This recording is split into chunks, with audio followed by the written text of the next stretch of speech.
why I don't like a lot of incel types?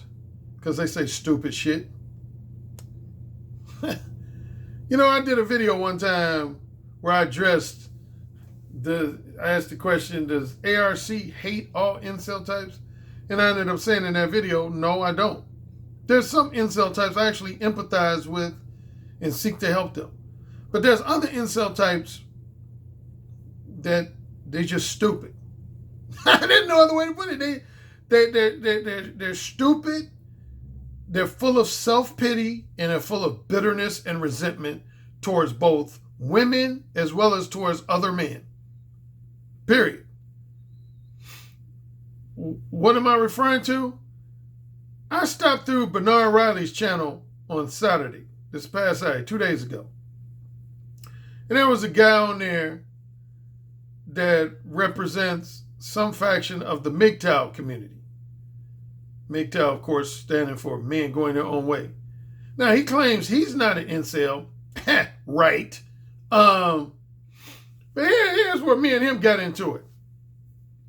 His main reason for being on Bernard Riley's show was that he said he made the argument that all men who are PUAs and dating coaches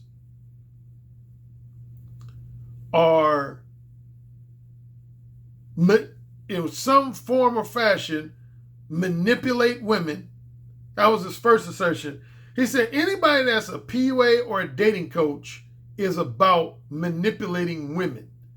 Now, as you know, if you've been a follow of mine for years, you know I'm probably the most anti-manipulation dating coach in the manosphere. I don't believe in any form of manipulation. But this guy tried to argue with me about the definition of manipulation. And what have I told you guys multiple times is one of my major pet peeves. One of my major pet peeves is when people express opinions as if they're facts. When people express opinions as if they're facts. What's an example of somebody doing that? It's just like, let's say strawberry ice cream was your favorite ice cream. And you said, in my opinion, there's no flavor of ice cream better than strawberry ice cream. See, that would be example of you expressing an opinion. If you said, I don't know about anybody else, but I would have to say of all the flavors of ice cream, strawberry, in my opinion, tastes better than any other flavor. That's you expressing an opinion. Here would be an example of you expressing an opinion as fact. Is if you said, everybody knows the strawberry flavor is the best flavor of ice cream there is. Everybody knows that. I mean, you would have to be an idiot to disagree with that. Everybody knows strawberry is the best flavor of ice cream. That's not an opinion, that's a fact. Everybody knows that. And anybody who disagrees is just an idiot. Everybody knows strawberry is the best flavor of ice cream there is. See, now you're, in that second example, you're expressing an opinion as if it's a fact. And this guy who was on Bernard Riley's channel, that's what he kept doing. He kept expressing all these opinions as if they were facts. Matter of fact, on a quick side note, he is added to a long list of guys who keep making this dumb statement. He made the statement that he doesn't debate opinions, he debates facts.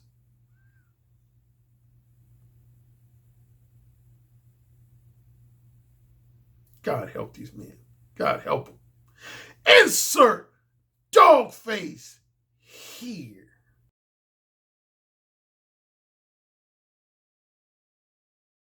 Let me tell you, fellas, for at least the third or fourth time, there's no such thing as debating facts.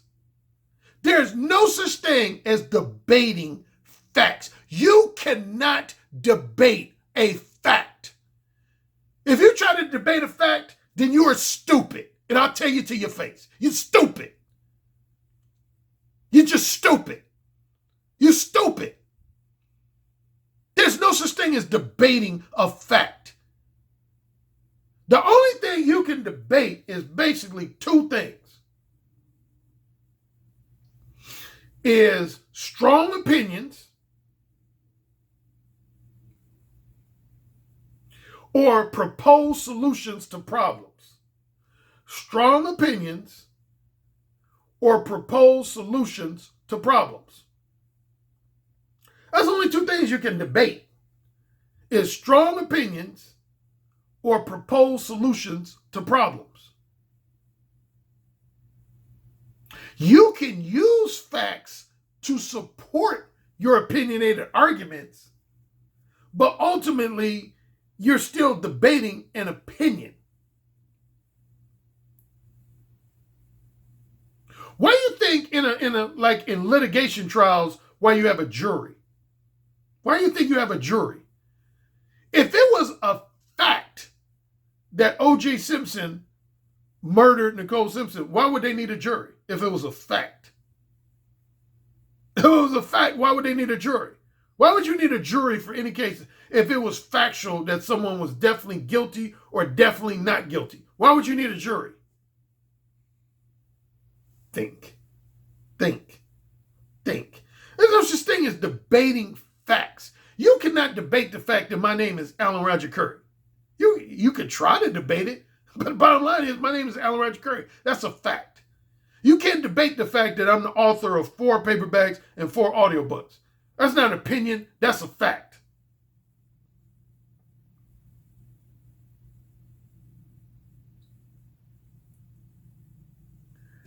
So that was one thing he said that was just stupid, is when he said the whole point of debates is to debate fact. You don't debate. He's not the first person. I've heard at least 3 or 4 other guys on YouTube that made that same statement. I tell you one, Mami Absinian Ali once made that statement, that that one of the primary reasons for having a debate is to debate fact. You can't debate facts. You can use facts to support and substantiate an opinionated argument, but you can't debate a fact. That's the reason why a fact is a fact. If something is a fact, that means it's irrefutable. That means it can't be argued with.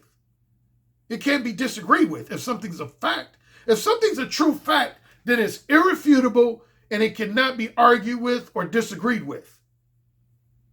That's what it means for something to be a fact.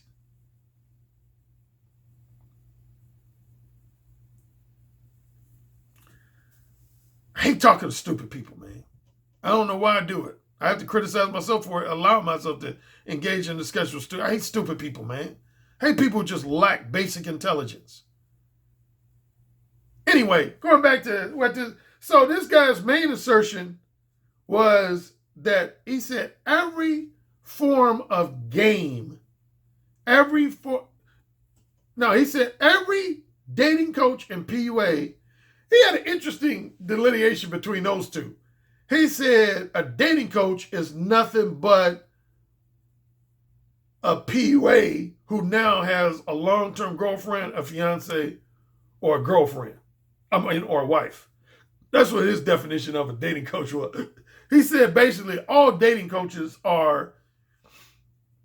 is guys who used to be PUAs when they were single, but now that they got a long-term girlfriend, a fiance, or wife, now they call themselves a dating coach. That's not true, because I called myself a dating coach even when I was single. Even when I was single, I refer to myself as a dating coach. So that's wrong. A PUA and a dating coach are not the same thing. Without getting too lengthy, what's the simple difference? And I've highlighted this difference before. A PUA is someone who specifically focuses on the pursuit of short-term, non-monogamous casual sex. That's a PUA. A PUA, a pickup artist, is someone that gives advice designed to help men score casual sex, and more specifically, score casual sex fairly quickly. Like within, I'd say at minimum, within a week or less. That's a PUA. Yeah. A pickup artist is someone that gives you, number one, gives you advice on how to score casual sex. And number two, gives you advice on how to score casual sex, preferably within 48 hours or less. And I would say at minimum within a week or less. That's a PUA. A dating coach is someone that helps men, gives men advice for finding different types of companions. It might be their future wife, their next long-term girlfriend, their next long-term polyamorous lover, their next fuck buddy, their next friends with benefits partner, whatever. So that's the main difference between a dating coach and a pickup artist. PUAs are all about helping men just score one-night stands and weekend flings.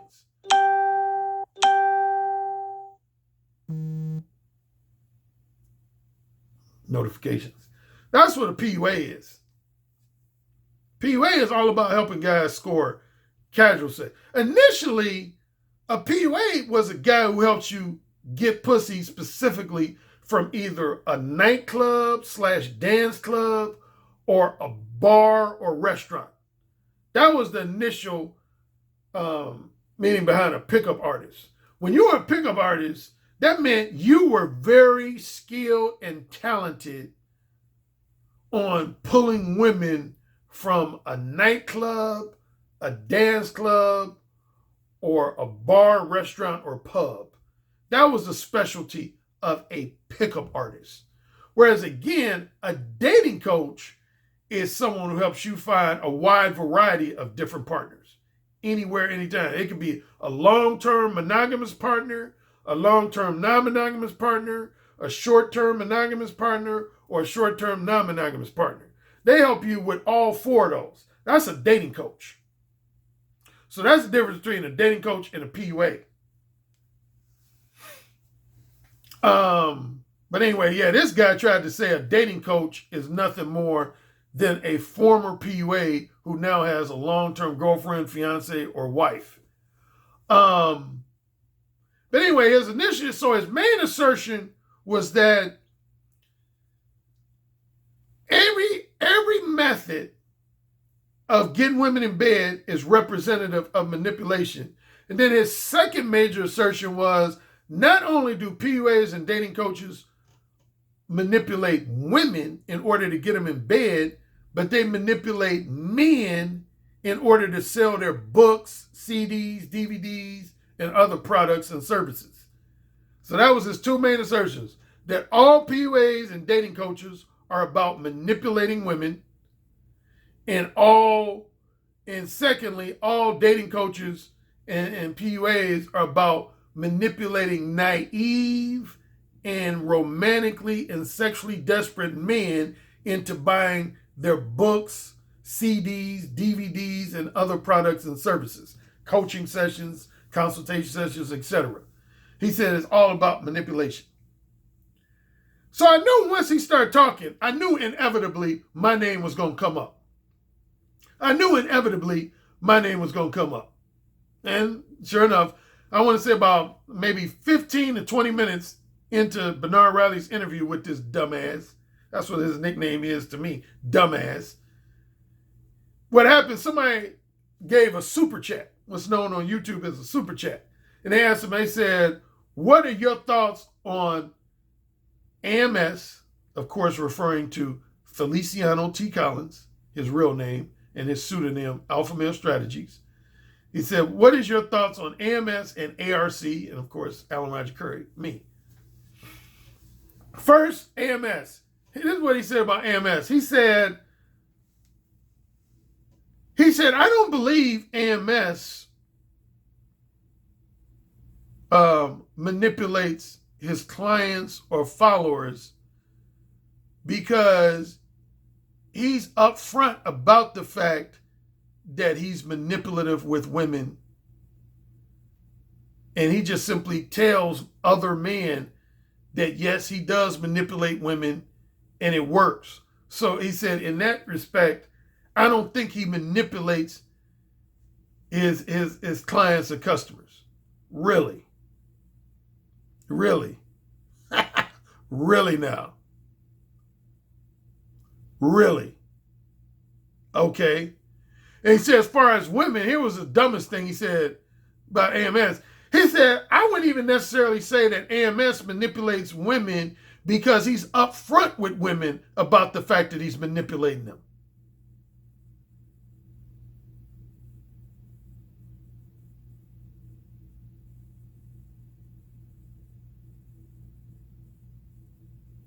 Insert dog face here.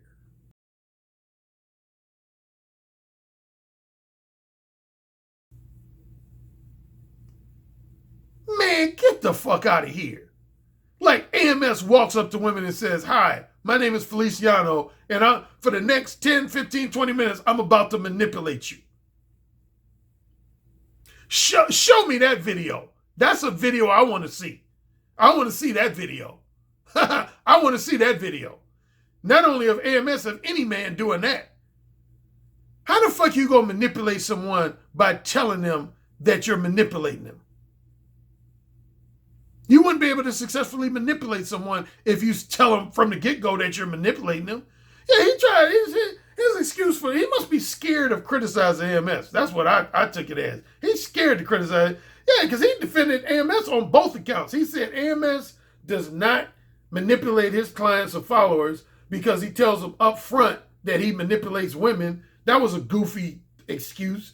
Then secondly, he said, and I give AMS a pass for manipulating women because he tells women up front that he's going to manipulate them. No, he doesn't. No, he doesn't. No, he doesn't. Again, show me the video and prove me wrong. No, he doesn't. Then when he got to me, he said, Bernard said, "Well, what do you think about ARC?" And first he actually started with a compliment. He said, ARC, he said, I've listened to him a couple times. He seems like a cool guy. But then he went on to say, he said, let's be real though.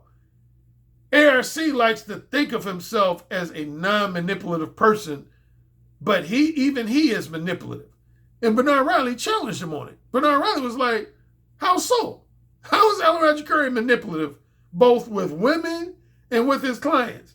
He said, because.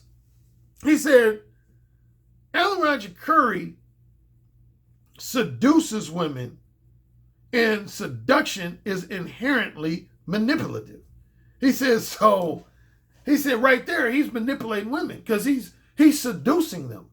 He said, you cannot seduce a woman without also manipulating them.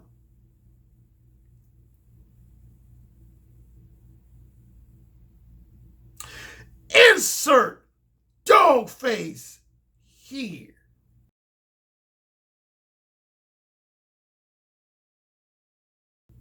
Now, in his personal defense, he is not the first person who said that. He is not the first person who said that. I've actually heard at least 2 or 3 other guys on YouTube. I could call them out by name, but for right now, I'm not going to say the name. But all of them were black.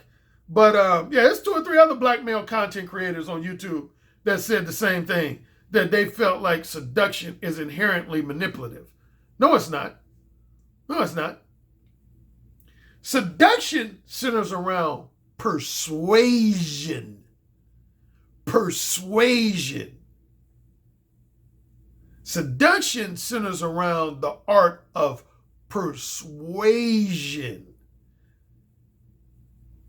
There is a difference between persuasion and manipulation. Matter of fact, before I recorded this video, I did my due diligence. I did my research on it. I found an article. There was an article I found related to this topic. It was talking about sales. And one of the topic of the article was about persuasive sales tactics versus manipulative sales tactics. It was about persuasive sales tactics versus manipulative sales tactics. And it went on to describe the difference. There is a difference between persuasion and manipulation. What is the main difference? Persuasion is when you motivate someone to do something with you or for you by highlighting the benefits they're going to experience from doing something with you or for you. That's persuasion. Persuasion is when you are successfully motivate someone to do something with you or for you by highlighting the benefits that the positive results and benefits they're going to experience as a result of doing something with you or for you. That's persuasion. Manipulation is when you give someone, you attempt to motivate someone to do something with you or for you by giving them the misleading impression that they're going to experience results and or benefits that in reality they have very little, if any, chance of actually experiencing. That's manipulation. That's the difference between persuasion and manipulation. Again, to repeat manipulation. Manipulation is when you get someone to do something with you, or you're attempting to get someone to do something for you by giving them the misleading impression that they're going to experience some positive results or some benefits that in reality they have very little, if any, chance of actually experiencing. That is manipulation. That is manipulation. There's actually different forms of manipulation, but that's the most general form, definition, and description of manipulation. That's manipulation. Now, some people consider negotiation a form of manipulation. Some people consider coercion a form of manipulation. You can debate that on if it is or not, but yeah, there's a lot of people who consider both negotiation, some forms of negotiation to be a form of manipulation, as well as coercion. But manipulation is basically involves you being misleading and or deceitful. That's the main components of manipulation, is when you're exhibiting behavior that is to one degree or another misleading, dishonest, disingenuous, misleading. Yeah, those are three main things. Something about your behavior is either dishonest, disingenuous / insincere, or very misleading. Those are three things that have to be a part of manipulation. If you're not exhibiting any behavior that is not in any way dishonest, that is not in any way disingenuous or insincere, or that is not in any way misleading, then that means you're not being manipulative. So, yeah, but anyway, going back to what this guy said on Bernard, yeah, he tried to say that Mode 1 was manipulative because Mode 1 involves seduction, and seduction is inherently manipulative. No, it's not. I never seduce women by lying to them or misleading them. I never do that. That has never been my form of seduction. I've never seduced a woman in bed by either lying, being dishonest with them, being insincere with them, or being misleading with them. For example, I never mislead a woman into believing that I want long-term sexual companionship when I know I really want short-term sexual companionship. When I want short-term sexual companionship, I tell a woman that straight up. I never mislead a woman into believing that I want strictly monogamous sexual companionship when I know deep down I want non-monogamous sexual companionship. When I want non-monogamous sexual companionship, I tell a woman that straight up. Third, I never mislead a woman to believe that if she has sex with me, that she's going to ultimately gain access to both my sexual attention and companionship and my non-sexual attention and companionship. No, I don't do that. Unlike some people, alpha male strategies, conventional PUAs, I don't do that. If I know I just want a woman to have access to my sexual attention and companionship, that's all I offer them. I tell them that straight up. I say, I ain't going to spend no time with you non-sexually. I ain't going to take you out on no dates. All I'm going to do is fuck you. How is any of that manipulative? How is any of that manipulative? I don't seduce women by manipulating them. What I do, what my basic form of seduction is, without getting too lengthy and too detailed, I'll tell you in a nutshell what my basic form of seduction is. What I do is I call out women on their behavior that's dishonest, disingenuous, and or misleading. That's what I do. In simple terms, that's what I do. Instead of being dishonest, disingenuous, and or misleading, what I do is I'm very good at calling out women when they're exhibiting behavior that I can tell is incongruent, is dishonest to some degree, disingenuous to some degree, or misleading and incongruent to some degree. That's what I do. That's my way of seduction. I call out women on their bullshit in a nutshell, in more simple terms. That's my number one form of seduction. I explain that in my book, Who Said Again. Number way I seduce women is simply by calling them out on their bullshit. For example, if a woman is trying to give me the misleading impression that she's a prudish or strictly monogamy-oriented good girl, when I can tell she's really not, that she's more of a kinky, sexually liberated freak, I simply call them out on that. I'll simply tell a woman, you ain't no good girl. You ain't no prudish, strictly monogamy-oriented good girl. You know you not. You know damn well you a kinky freak. You know damn well you a kinky freak. And sure enough, at some point, they just break. They'll be like, yeah, you're right. Yeah, I am kinky. Yeah, I'm not a good girl. I'm a freak. That's all I do, basically. I mean, it's more, I could get more detail than that. But in really overly simplistic terms, that's the nature of my seduction of women. I just call women out on their bullshit. What I do is I persuade women to stop trying to give me a disingenuous facade of who they are and just persuade them to just go ahead and be real and authentic with me, to be who they really are sexually. And at some point, those women say, okay, I waved the white flag. I'm going to be my real self with you. None of my seduction involves, again, lying to women or misleading them. Something that's sneaky or underhanded. None of my seduction involves that. So anyway, going back to that guy's main argument to do with women, yeah, he said all PUAs and dating coaches, including myself, exhibit some form of manipulation in order to get women in bed. That's not true. Mo 1 is totally anti-manipulation. Totally. And then his second biggest criticism next to, he said, dating coaches and PUAs exhibit some form of manipulation with women in order to get them in bed. His second strong assertion was that all dating coaches and PUAs manipulate their clients, their followers, clients, financial supporters, to one degree or another in order to get them to buy their books, their CDs, their DVDs, their consultation sessions, their coaching sessions. I would argue against that.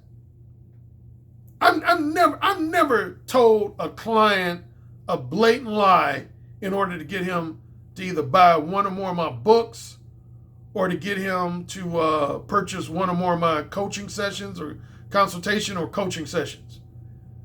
Matter of fact, I would argue that of all the guys in the manosphere, particularly in the early 2000s, I was probably the most upfront, straightforwardly honest dating coach that would tell guys up front that I used to tell guys, I still do, but I used to tell guys up front, I would say, if you buy my books, I am not going to guarantee that you're going to become some type of overnight ladies man or overnight womanizer. I am not going to guarantee you that you are going to experience more successful women. I am not going to guarantee you that you're going to start attracting and seducing a higher quantity of women or a higher quality of women. How much more truthful can you get other than that? You can't get more truthful than that. Ever since starting with literally roughly 1999 up until now, I've always told guys who come to me as clients, I tell them that if you read my books and follow all my advice, I'm still not going to guarantee you that you're going to attract and or seduce a higher quantity of women than you do now. And I'm not going to guarantee you that you're going to seduce a higher quality of women than you do now. I never make those guarantees, unlike a lot of conventional PUAs and other dating coaches do. I never tell guys that. Is it possible? Yeah, I always tell guys it's possible. It's possible that as a result of my advice, you could end up attracting a higher quantity and or a higher quality of women, because I've had clients do it. So the fact that I've had clients do it lets me know that it's not impossible for that to happen. It is possible, but I never guarantee that. I never guarantee that. See, that's one of the reasons why you had the message board PUA hate.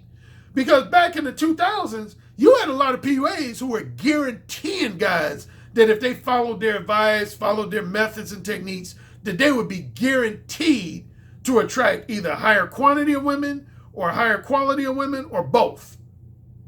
And then when they couldn't deliver, those guys would ask them for refunds, and they wouldn't give them a full refund. They would either not give them a refund at all, or they would only give them a partial refund, but they wouldn't give them a full refund. I never guarantee guys anything like that, ever. It's only one thing I come close to guaranteeing with guys, that if they follow Mode 1. The one thing I do pretty much guarantee with Mode 1 is this. If you follow all of my advice, all of my Mode 1 related advice, you will never, ever put yourself in a position to be manipulated by a woman, being used and exploited by a woman for your financial resources and material possessions. You will never put yourself in a position to be used and exploited by a woman for your non-sexual time, attention, and companionship. And you will never indefinitely find yourself in a woman's dreaded friend zone. Those are three things I do come very close to guaranteeing. Is that if you follow my advice, you will never be used or exploited by a woman for your financial resources and material possessions. You will never, without getting some pussy, you will never have a woman use you and exploit you for your non-sexual time, attention, and companionship without you getting some pussy. And you will never indefinitely find yourself in a woman's friend zone. And it's the truth. I've never had a client of mine that said after following my advice that a woman was able to get a bunch of money out of him without giving up some pussy, was able to get a lot of his free time, his free non-sexual time out of him without giving up some pussy. Or I've never had a guy say he found himself in a woman's friend zone. The only guys who experience one of those three things are guys who are not following my advice. If you follow my advice, you're never going to experience those three things. But as far as guaranteeing a guy that he's going to start attracting and seducing a higher quantity of women or a higher quality of women, I never guarantee that, ever. I never, ever, ever, ever, ever guarantee that. I tell guys that it's possible, but I never guarantee that, ever. So he was wrong on both fronts. Again, he tried to say that Mode 1 was a form of manipulation because seduction is inherently manipulative. No, it's not. Again, in order for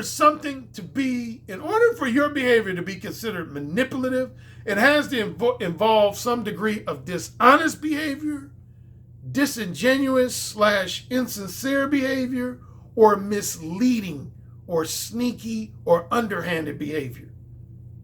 That's the only way your behavior can be considered manipulative, is if it's dishonest to some degree, if it's disingenuous / insincere to some degree, or it's misleading, sneaky, or underhanded to some degree.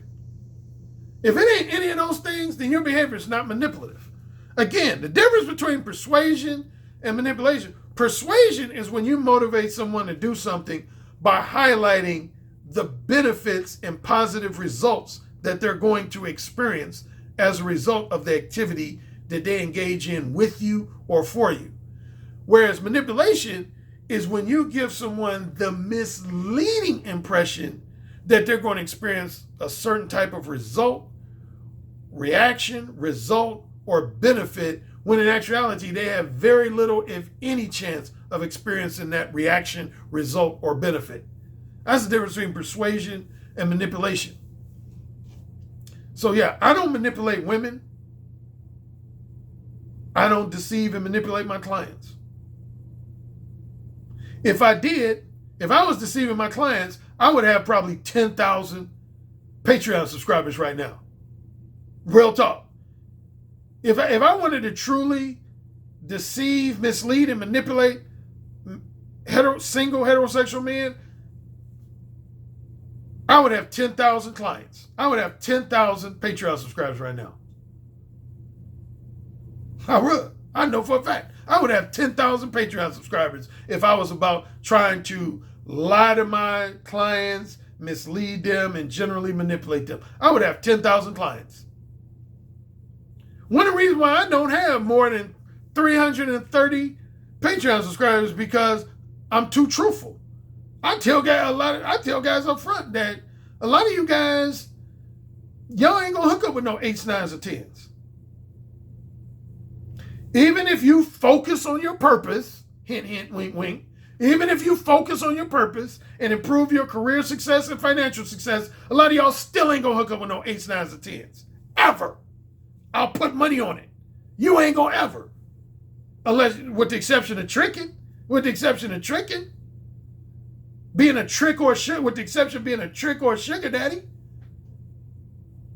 So all that talk about focusing on your purpose, which basically means focus on improving your level of career success and financial success, that don't guarantee that you're going to hook up with a woman that's a 7, 8, 9, or 10. I know many guys who are successful career-wise and earning 6 figures that still ain't hooked up with a 7, 8, 9, or 10.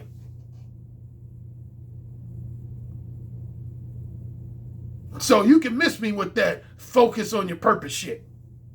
You can miss me with that shit. That's not saying you should resign yourself to just being a bum, a poor, unemployed bum. I'm not saying that. So don't get it twisted. But I'm saying, I wrote an article about that, if you remember. Yeah, I wrote an article about that, about wealth, fame, and status does not equal gain.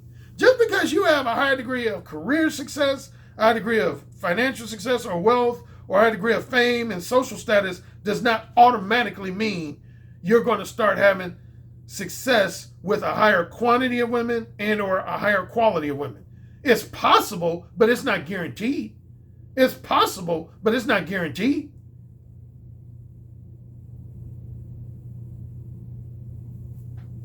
So let's keep shit real. And then final thing, this is more so lighthearted, but final thing I want to talk about is I had a guy. Now, I remember one time some guy in my comment section of one of my videos in the last 4 to 6 weeks, he said, Alan, I was talking about Alpha Male Strategies, Feliciano T. Collins, his real name, and his pseudonym is Alpha Male Strategies. And I did a video where I was talking about him, per usual. And this guy said, Alan, technically, you need to acknowledge that Alpha Male Strategies sends a lot of people your way. Because he admitted himself. He said, I used to follow AMS, but now I follow you. And the way I found out about you was from AMS. So he said, technically, AMS is sending you business, even though it might be unintentional. It might be unintentional on his part, but still, he's sending you business. Anyway, I had a guy write me an email this weekend. Essentially, it was more elaborate, but that's what this guy was saying. He said, Alan, I noticed you harshly criticize Alpha Male Strategies a lot. This is a reminder. Skype consultation.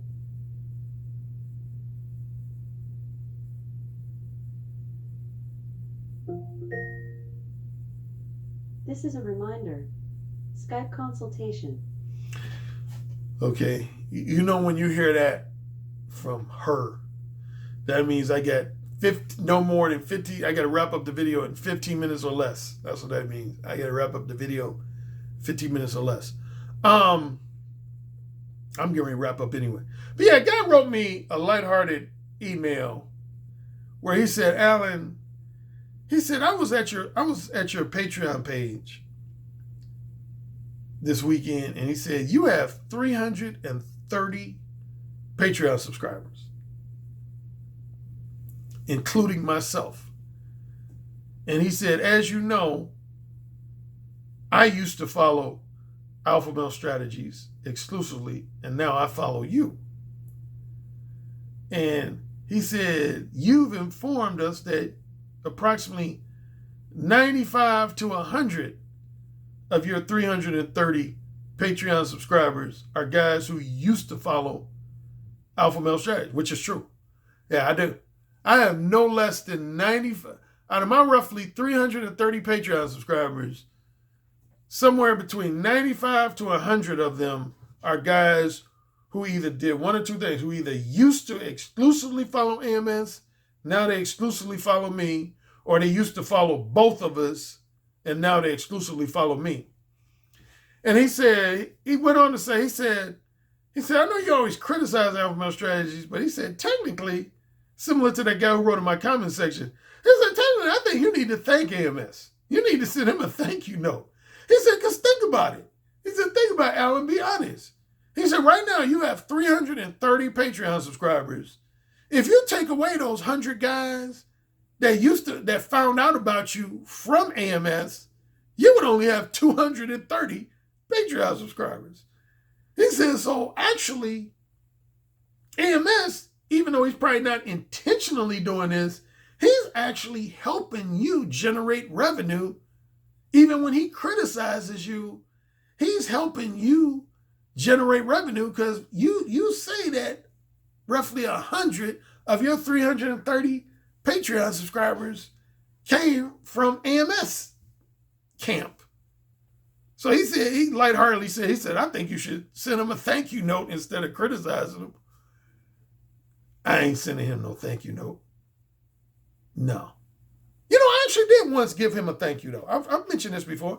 There was at least, well, actually technically 2 times. There's at least 2 times I did publicly thank AMS. So for all those people who say I do nothing but criticize, I can think of at least 2 times. Both was back in spring of 2018, a little over 2 years ago. One, the first time was when he was on that infamous interview with Black Ram 313, when Black Ram 313 asked him, who was your biggest influence and inspiration for becoming a dating coach? And the first name he mentioned was my name. He said, Alan Roger. He said, I learned a lot of game from Alan Roger Currie. And I was in the chat room of that live stream. And in the chat, I said, thank you. I told him, I publicly said, I said, thank you. I said, I appreciate the kudos. So that was one time I did publicly thank him. And then another time was he did a whole entire video encouraging his listeners and viewers to buy my book, The Beta Male Revolution. Yeah, it was in mid to late February. Yeah, it was mid to late February of 2018. He did a whole entire video singing the praises of my book, The Beta Male Revolution. He told all his listeners and viewers at the time to buy my book, The Beta Male Revolution. And then I did a reply video where I thanked him for that. So that's the 2 times, if no other time, where I did publicly thank AMS. But I'm not going to rehash stuff I've already talked about. But the main thing that made me start disrespecting him is when he stopped giving me credit for the talking points he took from me and instead start saying the game is the game is the game. And speaking on that, and this will be my final thing before I wrap up. I was in somebody's comment section where somebody was bringing that shit up again, saying stuff. Like I had some guy say something to I'm paraphrasing, but some guy said, Alan Roger Currie, he thinks, he always talks like he invented direct verbal game. No, he didn't. Because I had an uncle in Kansas in the 1970s that told me he used direct verbal game with women. And Alan Roger Currie admitted that he didn't start using direct verbal game until like the mid to late 1980s. So my uncle from Kansas was at least 10 years ahead of him.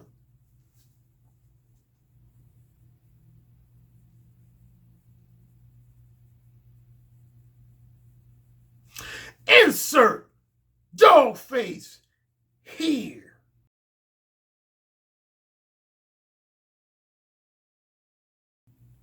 Whoever wrote that, man, I could give 2 flying fucks about your uncle. Tell him I said that. Seriously, tell him I said that. I could give 2 flying fucks about your uncle.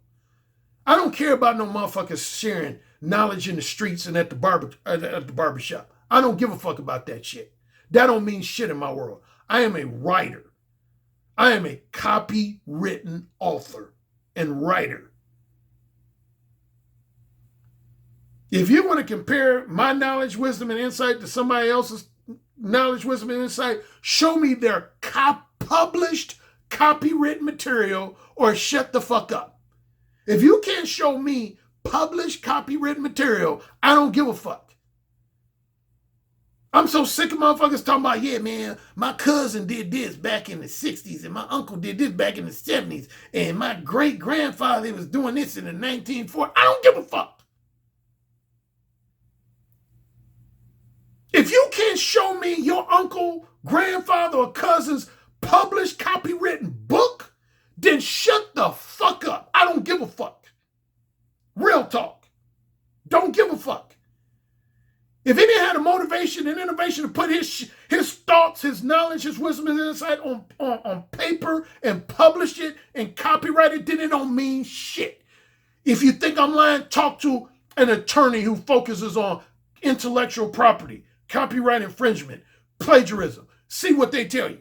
If you're not going to take my word, see what they tell you. They're going to tell you your uncle telling you shit, your cousin telling you shit, your barber at the barbershop. That don't mean shit in the court of law. When it comes to stuff to do with intellectual property, copyright infringement, plagiarism, that don't mean shit. It don't mean jack shit. Nobody wrote a definitive book about the benefits of direct verbal game versus the detriments of indirect verbal game before me. Name them. If I'm wrong, name them.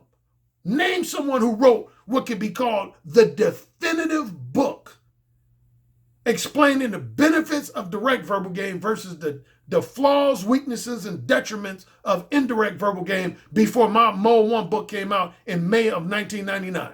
Name somebody. Don't tell me about anybody on the basketball court or at the barbershop. I don't give a fuck. Show me the book. A published, copywritten fucking book. Or shut the fuck up. Tell all your relatives I said that. Tell all your cousins I said that. Quote me on it.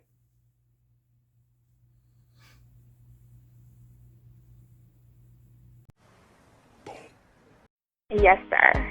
Say it again. Yes, sir. Who's the king? Alan, you're the king. Say it again. Alan, you're the king. You're dominating me. Say it again. Alan, you're dominating me right now. Mode 1. Mode 1. Daddy, can I go, please? You're the king. Say it again. Oh, you're the fucking king. Yes. Yes. Yes.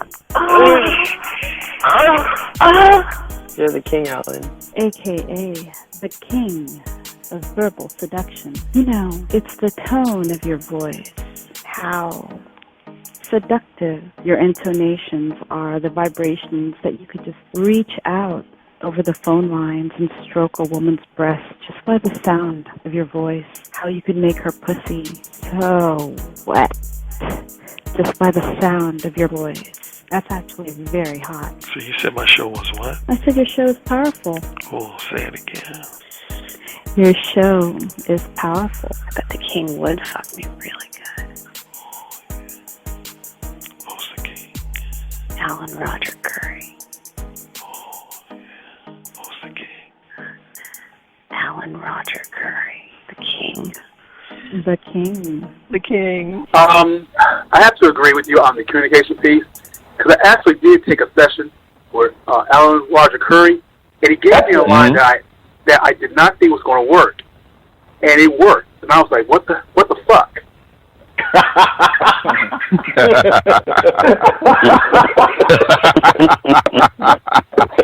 Oh my God, man, he's the master. He's the master of the verbal seduction. He got that communication piece down pat. It really worked. Yeah. it just simply worked, and I just didn't think it was going to work at all. Some guys have natural handles. Some guys have a better natural shot, but you can always improve your shot. And sex is damn sure something you can fucking learn. Look, dude, you want to learn how to talk better? I'm hiring Alan Roger Currie to get my dirty talk game on, because it's always been something I want to get better at. Verbal seduction, man. I'm like, clearly, this guy's the Michael Jordan of seduction. Like, come on now.